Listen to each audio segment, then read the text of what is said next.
Universal have submitted their planning application for their UK theme park, which is due to open in Bedford in 2031. And in this video, I'm going to go through the document and pick out any bits of information that I can see.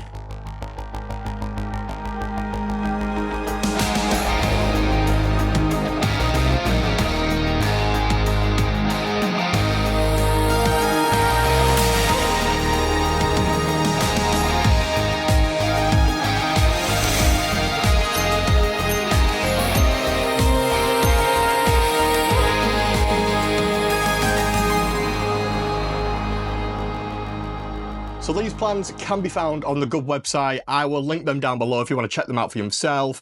Even though there is no detailed pictures or anything like that to show what sort of themed lands, buildings and all that, we have got some really juicy details to dissect and go through in this video.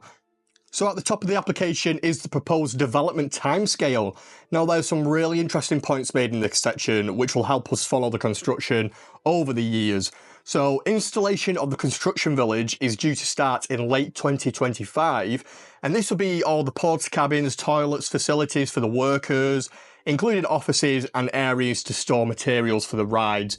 And it's basically just a base for them to start work on this theme park basically. The park itself will begin construction in Q3 of 2027. So it might seem quite far away that, but it's only about a year and a half, 2 years that. And then it does give them a good 4 years to build this theme park. And we've seen how quick they can build a theme park with the likes of Epic Universe over in the States. They can put these up really fast. And the peak construction of the park itself is due to be around 2029, which is 2 years before the park is due to open. So that sounds about right. An interesting date has also been shared, and that's the date that the whole park will be fully complete, including all expansions, and that date is 2051. So that just shows that Universal are planning lots of expansions for this park, and that's just great to see that they basically see this as a long-term investment. And could we see a second gate? Could we see a water park? Stay tuned, because we definitely could see all these things. Moving on to the park's details itself, and starting off with the park's entertainment district. Now, Universal parks normally have a city walk, which is a large area full of shops, dining and entertainment venues.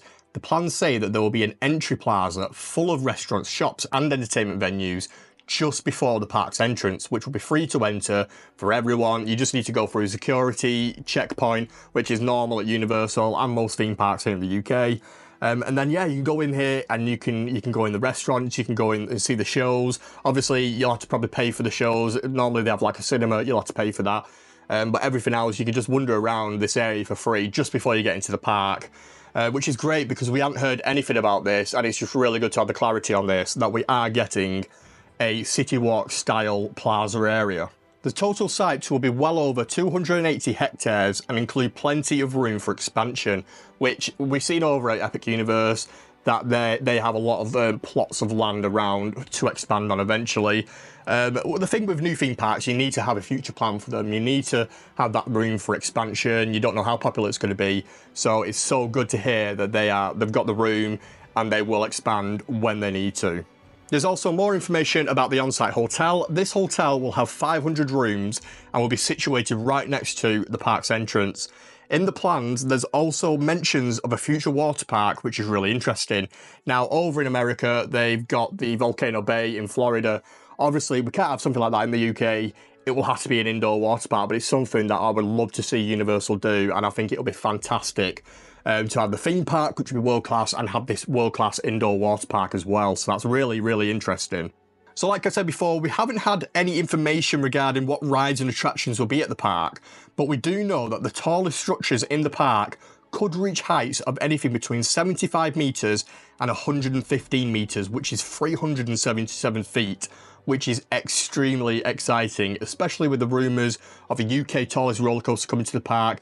Hopefully themed to Back to the Future and hopefully going 88 miles per hour. You can see it in the plans. There's this massive spike coaster and the layout looks fantastic. And this is rumoured to be one of the tallest roller coasters in the UK and in the Universal Park as well. So this is really exciting news. Another exciting detail is on the events that could be coming to the park. There's also information about Halloween Horror Nights. The plan suggests we could get up to 60 days of Halloween Horror Nights in the UK, which is absolutely incredible.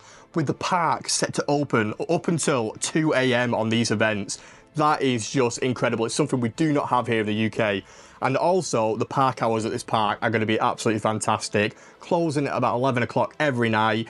If it's a special event like New Year's, there's planning to keep the theme park open even later as well. And this kind of makes me feel like this park is going to be a 365 park, which is something we've needed in the UK for many, many years.